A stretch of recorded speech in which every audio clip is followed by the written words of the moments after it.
Priyaman is my very good friend, so I thought I should take the privilege in interviewing her first about her life story and journey with the living master, His Holiness Sri Sri Ravi Shankar Gurudev. Priya is an international art of living teacher more than a decade. Though a part-time teacher, she is a very good organizer, volunteer and travels and teaches lot of courses and handles lot of projects. She was working as a director of Sri Sri Rural Development Trust at Bangalore International Centre, India for more than 2 years. She takes courses for children's, teens, corporate courses and border security courses and much more. Right now, she is handling Andaman and Nicobar Island as a director and works with Triforce Command. As very few of us know, she is Dr. Shashi Tharoor's cousin sister, who is a member of Indian Parliament, Trivandrum, Kerala, India. He is columnist, author and he has served as UN Under General Secretary for 29 years. Now let's get to know more about Priya's family, her journey with Gurudev and her relation with Dr. Shashi Tharoor, direct from her in heart-to-heart conversation. Priya is from a corporate background, very successful international HR trainer. Now let's start the question. Thank you, Purnima, for inviting me for the interview. Thank you very much. Can you share about your family and your profession? I am from an age-old 150-year-old ancestral family from Palakkad, from Elevancherry, Palakkad. My dad is from Elevancherry and my mother is from Palashula. Both are from Palakkad. But my entire education is from Chennai. So I have lived more outside Kerala. And my dad is from a very, he's very strict.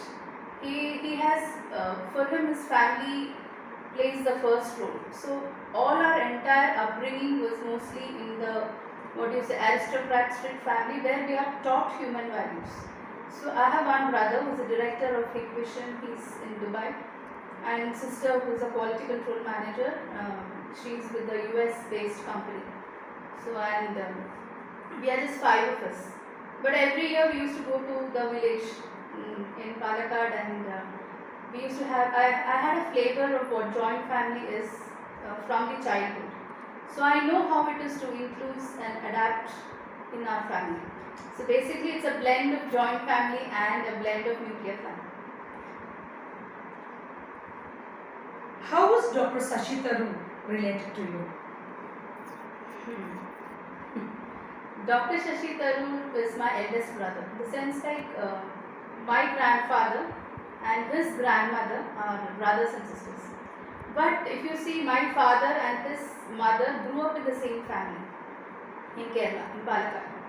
So my father has never taught me Dr. Shashi Tharoor is your cousin brother. So we have lived in a family wherein everyone, like they tell us brother, sister. So for me, he is the eldest brother in my family. And a lot of things I have learned from him. In the sense like he is being a role model and he is also being a person who is straight from the heart and who does what he really wants to do. So as a sister, I would say I am proud of him because we are not from a political background. None of us were from politics and none of us were from the service background. So if you see that he had stepped into a completely different author, I understand because at least his father, like my religion, was an author. But otherwise, he was not we never had a political background. But he wanted to serve the country and he stood up and he was selected as the Under General Secretary and he had served for 29 years, which is a long duration. So there's a lot of peacemaking things he has done, which not everyone knows. In fact, the work, the effort that he has put, I think very minimum has come out. Even I don't know much, I would say. And the second thing is politically, none of us were politicians. but he really wanted to do something. Probably his voice is not heard, but he is a phenomenal person, and he has stood up to what he wants to do in spite of the criticisms he gets. He wants to really do something for the country. That's what I look up to him as a brother. And I have met him once, probably 4 years before. I have met him in Delhi with my son. So it was just a 5 minutes, 10 minutes meeting. Otherwise, I don't interact with him much. So when I went and met him in Delhi, I didn't know what to get for him. This was just a remembrance of how I met him. So when I went, I just got a packet of Swiss chocolate, covered it, wrapped it, and gave it to him as a gift from the sister. So he was looking at the gift with so much of love, and he looked at me and he said, he opened the wrapper and he said, "Chocolate? Do you think I'm a child?" So I was laughing. I said, "I didn't know what to bring for you." So very soon I'll be meeting him once again as a sister, but this time the gift will definitely be something which he will remember, and it will be with a lot of love from me. So nice. As a brother, how do you look up to him? Huh. As a sister, he's a real role model. He has actually created a history in the family. In the entire joint family, if you see, he had stood for what he wants to do. I can relate to him in many ways because he bought politics. He wanted to serve the country. So, including me, we have all criticized him. We didn't want him to get into politics because we seeing so many things in the media, and for his qualification and for his experience, we felt Indian politics was not his cup of tea. So, but then later on, but he stood up to what he wants to do. Now, if you see years together, now all of us have accepted him, and he continuously tries to make people understand what his vision is, which was phenomenal. In spite of all the criticisms he got, all of them had stood against him, and all the pains that he had gone through, still he's standing up tall. So for me, he is a wonderful role model. And secondly, I know him a little more now because I stepped up once again as a different personality in my family. Guru was never there in the family. So we go to temple, pray, all that was there. But Guru Tattva, I was the person who brought Guru Tattva in the family. So I understand the criticisms, what it meant, and how it is in the family. So as a sister, I truly look up to him, and I'm proud to say that Dr. Shashi Tharoor is my brother, eldest brother. Having a successful career, why did you come to spirituality and service to humanity? Spirituality, awareness of spirituality was at a much later age. But when I was 7 years old, I had questioned life basically. In the sense, like I was looking at my parents, and I saw there was a cyclic pattern movement that was continuously happening in my family. So basically, mother used to cook, my brother used to come, my younger brother used to come home, my sister used to come home. We used to, the school, and it's nothing but eating, sleeping, going to office, going out, meeting relatives, and once again it is the same. So that was a day when I had my science test, and the teacher is very strict, Purnima, so I had no choice but to study. So I was looking at a book, and then I was looking at, Lord Krishna had been my best friend from small. I speak quite a lot to Krishna, Lord Krishna. So he is my buddy, he is my friend, and I tell him everything. So I looked at the photo of Lord Krishna and I asked, oh my God, am I studying all this till college to do the thing that my parents are doing? It's the same thing again and again. And once again you die, because a lot of grandparents have died. So then once again you give birth, and once again you come. So when is this cyclic movement getting cut? So this is exactly what I wanted to know. So I looked at Lord Krishna's photograph, and I looked at my parents, and I felt, is this what life is all about? I felt life is very boring. There's nothing in doing all these things. So there was a light which came that night, and it had a beautiful face. It was a very angelic face. So it came down, and innocently I raised my hands, and it touched my hands. And after that, I opened my eyes to see that the face disappeared, but the light was there in the entire room. So I had questioned myself, which was dream? Is it open-eye dream or closed dream, or what was it? But then as the days went off, I forgot about the dream, and everything was usual, and I went to college and all that. So that is exactly, without awareness, my spiritual journey started. And when I came to the Art of Living Center to meet Gurudev, after years after that, when I got married and I had a small son, whole of our family came and met. I met Gurudev in Ganga Kutir. I was a volunteer at that time. So I came, and when I entered into Ganga Kutir, I saw Gurudev's secretary there. And Gurudev just looked at me, and when I saw the entire thing, I understood, I could connect it, that this was a path that Gurudev was chosen for me, and which was a glimpse of what my future was. So everything was correlating very well.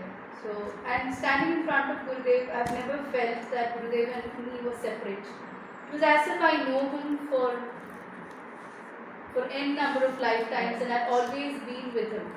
So there was nothing like, I'm looking up to a guru, I got all that feelings was not there. It was just that, that's it. It's You're a very, one with it. yes, exactly. I was just one with it, correct. Can you share any 3 life experience in your journey with Gurudev in which you learned you move forward and faith become rooted? Okay.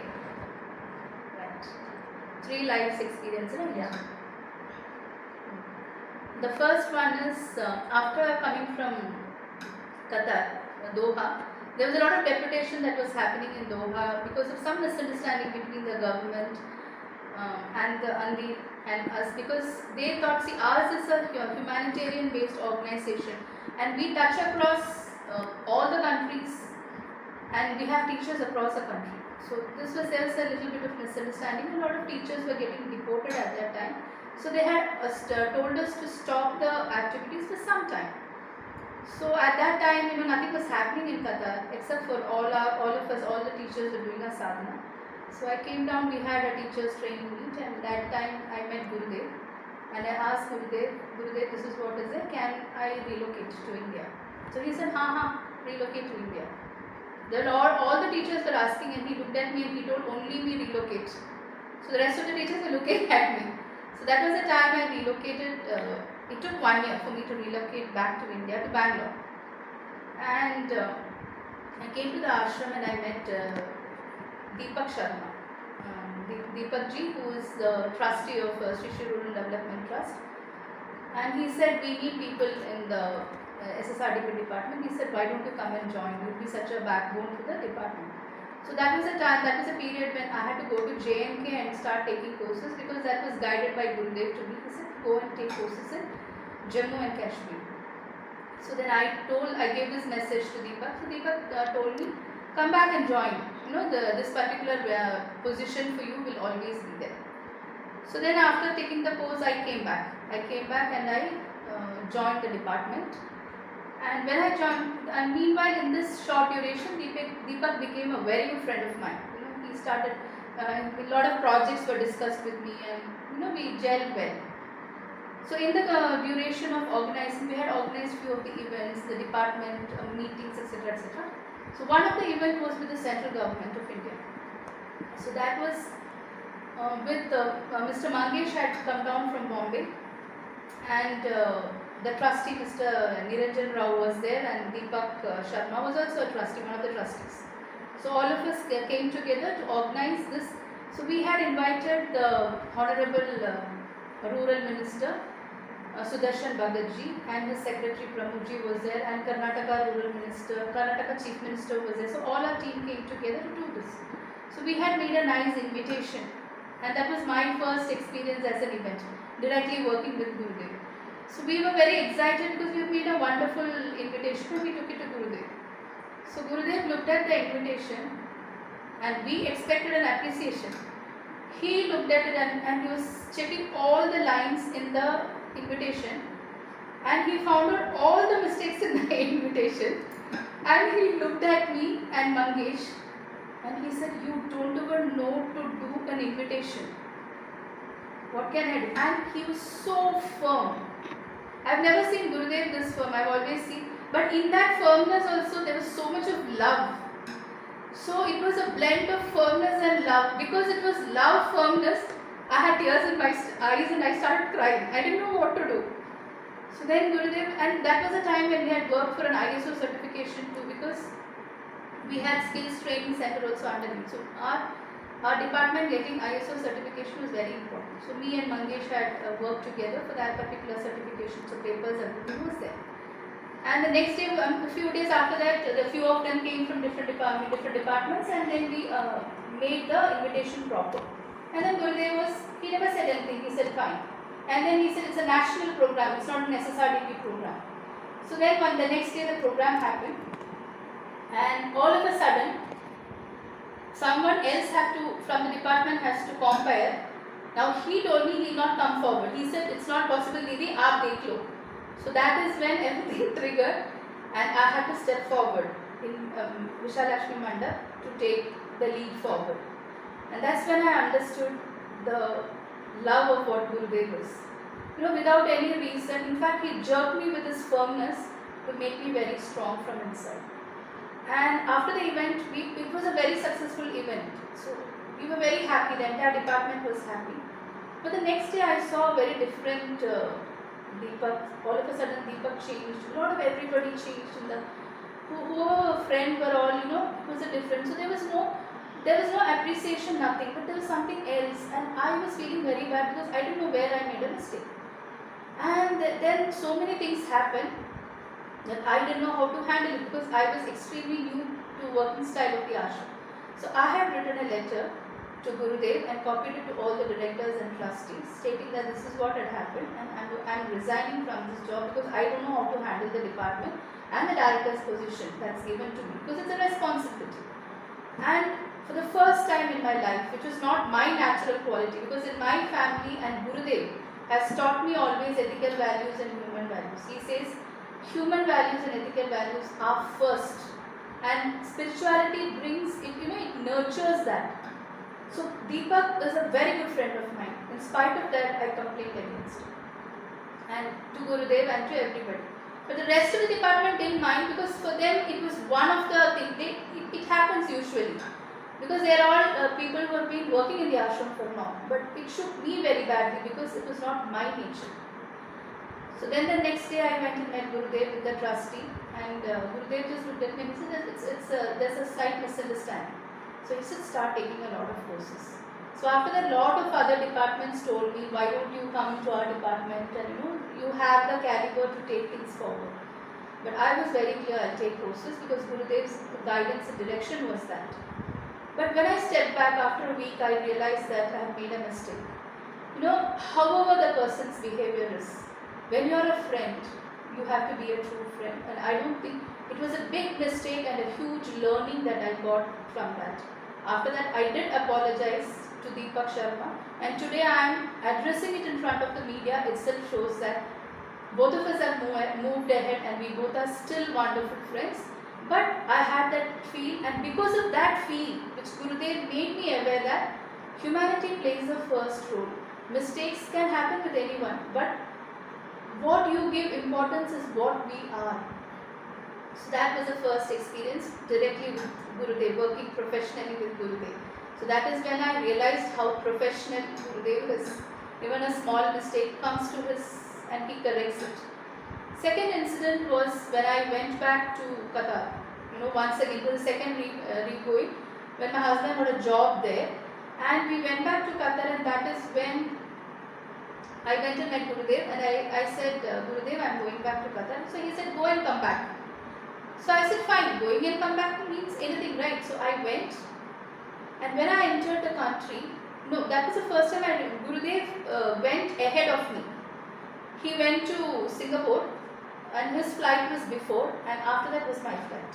So he went ahead of me, and he just looked at me and went. So I was feeling really overwhelmed, because it was a huge blessing from Gurudev.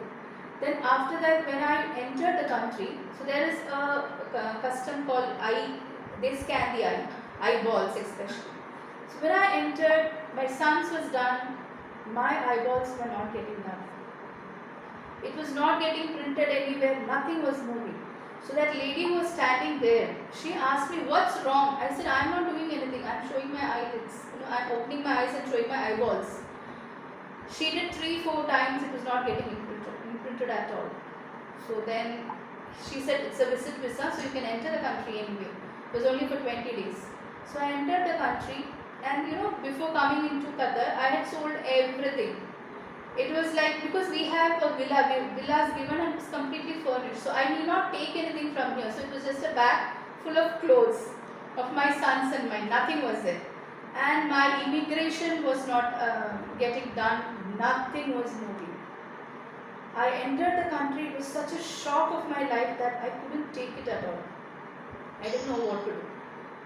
And then I had no choice but to leave the country just with 20 days in hand.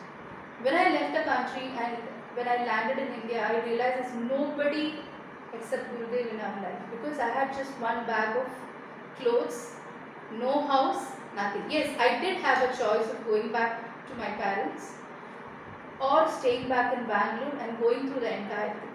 But if I've got to go back to Bangalore, and there is another thing that my family doesn't understand Guru Tattva. So that is where Gurudev will, my father will definitely tell me to stop teaching.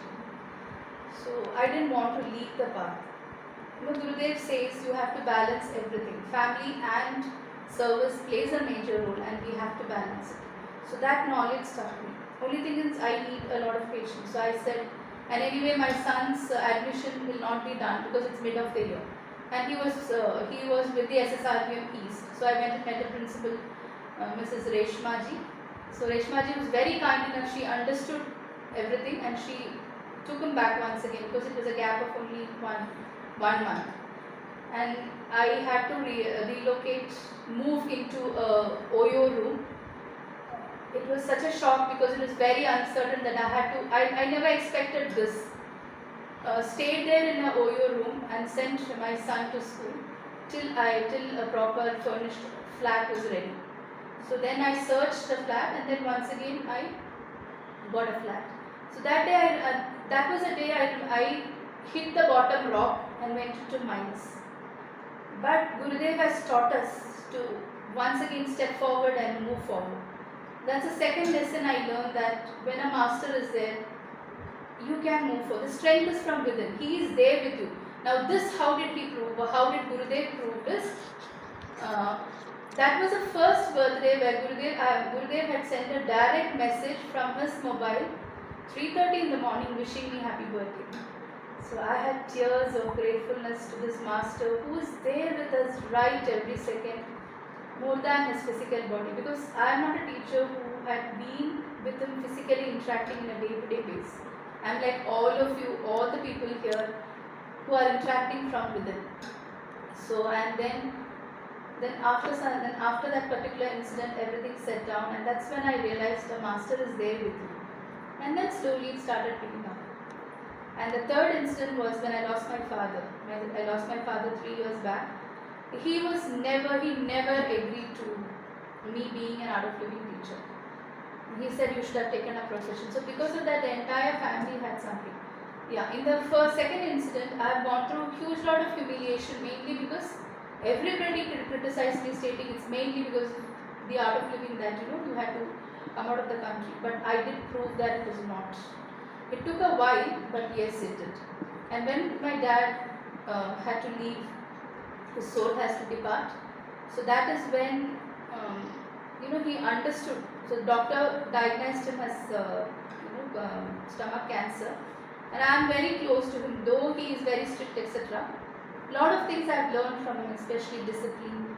And he had a completely corporate background, so he is very disciplined. And there was a shake in the family, so I had to completely take responsibility of it. So I had literally balanced it, and when he departed, he said, your path is perfect and you are with the right Guru. So Gurudev will take care of everything now. Gurudev will take care of you. So that was the greatest moment in my life, when my family understood, the entire family understood the Guru Tattva. He is there taking care of us. So it was a huge knowledge. Yes, it took a lot of years. No, but Gurudev has taught all of us to balance family and the spiritual and balance family and spirituality. He's never told us to leave the family and run. In fact, he has told us to balance the family and take more responsibility and take all of them as one world family. So that's what is Gurudev's teaching. Lot of transformation, that's a great thing. Your experience with border security courses in Jammu and Kashmir. That was the first assignment in India for me. So I landed up in J&K.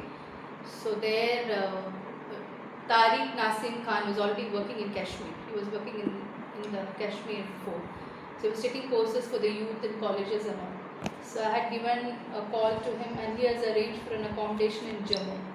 So that was my first visit in Jammu, and I have never realized, I didn't know how to go to Jammu. Everything was very Greek.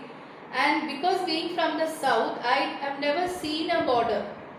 So I never knew what is border security force, etc. So we have just started with a few of the normal courses. And one of the courses, one of them was doing a course with me who was a retired person with a border security course in Samba district. It was a small village, Samba district. So that was a Pakistan, Indo-Pak border. So then he said, Priya ma'am, why don't you just come and talk to the higher officials? This course is very much needed. So that is when I went and spoke, and after that, immediately they gave us a schedule of the course. So it was the entire administration block in the morning, all the higher officials, and in the evening it was Indo-Pak border.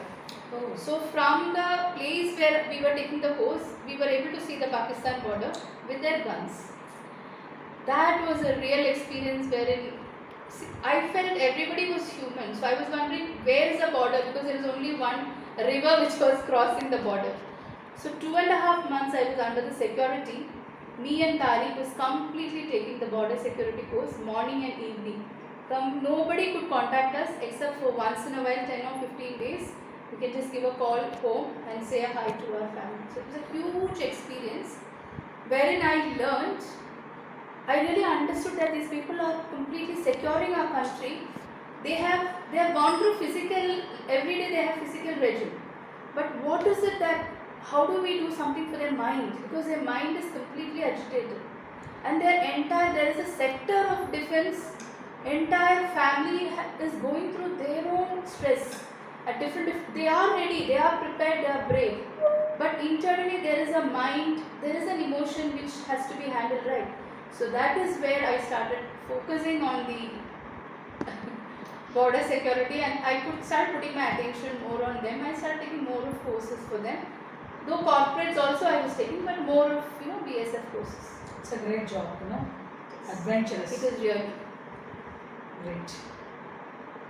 How do you land up in Andaman Nicobar Island serving the Triforce Command? Andaman and Nicobar Islands. The Tamil Nadu Apex has given me one of the person in Tamil Nadu had given me a call and said they wanted teachers to take children course there. So we called up the teacher who was a very senior teacher in Andaman, who was already serving there. So he said he needed a teacher for Art XLAs. So that's how I landed up there, started taking courses for Art XLAs, and then finally once again I landed taking up courses for the cross borders, international cross borders, because there we have Triforce Command Service, which is there only in the entire India. The Triforce Command is only there in Andaman and Nicobar Islands. So when I went there, I understood the value of that particular island and how crucial it plays for India. So once again I started taking courses for the Triforce Command, and it's an ongoing journey. So it's in a very initial stage now, so I can't tell much about the project or the courses that's happening in Triforce, but it is on the move. So Art of Living is doing a very good job there.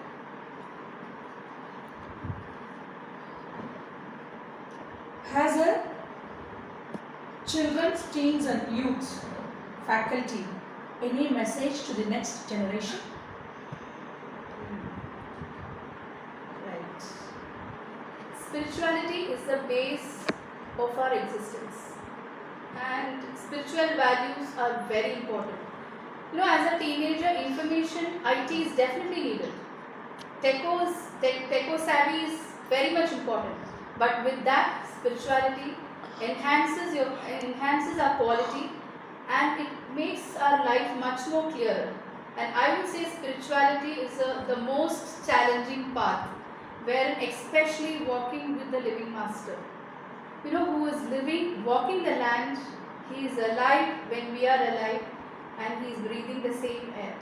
So to walk with a living master, anything can change at any time, and you will be molded in such a way that future is completely creative, and it is very beautiful for the teenagers. So I would say all the kids and teenagers have to take the spiritual practice. And for me, being an art of living teacher, I have found Art of Living, Sudarshana Kriya and the other techniques are the most simplest technique, and for the modern times, and for the people, whether they have time or they don't have time, it's a capsule size process, but it's very, very profound and powerful.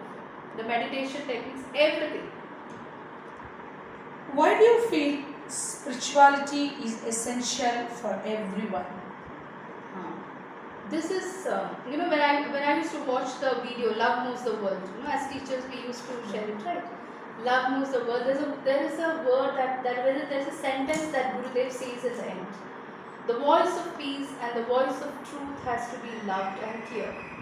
I used to think, what is this that Gurudev wants to convey? In the years, of course, every time when I hear, it is a different meaning. But in the years of hearing, I understood that the voice of peace is our natural quality. When we are peaceful, everything around us is completely at peace.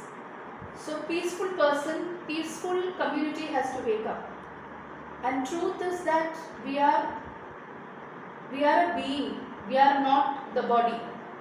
So transcending beyond the body and acknowledging the entire world as one world family. And as Gurudev says, the entire humanity is one, beyond caste, religion, creed. We as a one huge family is what the message is. So for me, being in the path has taught the unity, and all of us coming as a one world family working for peace. And I think this is a time where peace has to be louder and unity has to come together. Priya, I know that you are a very good singer. Okay, can you sing one Tamil song for us? You'll join me? I'm not a good singer. Hopefully, I Come, can. we'll sing together. Okay? Okay, what song? Snehidare, Snehidare, Ragasiya Snehidare, Chinna Chinnadai, Korikaigal, Sevikodu Snehidare, Ide Alutham, Ide Anippu, வாழ்வின் எல்லை வரை வேண்டும், வாழ்வின் எல்லை வரை வேண்டும், வேண்டும், சிநேகிதரே, சிநேகிதரே, ரகசிய சிநேகிதரே. Nice. Thank you. Finally, we'll go with Guru's song. Right. Guru Om Guru, Guru Namo Namah, Guru Om Guru, Guru Namo Namah, Guru Om Guru, Guru Namo Namah, Guru Om Guru, Guru Namo Namah, Guru Om Guru, Guru Namo Namah, Guru Om Guru, Guru Namo Namah, Guru Om Guru, Guru Namo Namah, Guru Om Guru, Guru Namo Namah, Guru Om Guru, Guru Namo Namah. Thank you. So keep watching. We have got a lot of things to share. Thank you. Thank you so much, Purnima, for taking your valuable time and interviewing me. Thank you very much.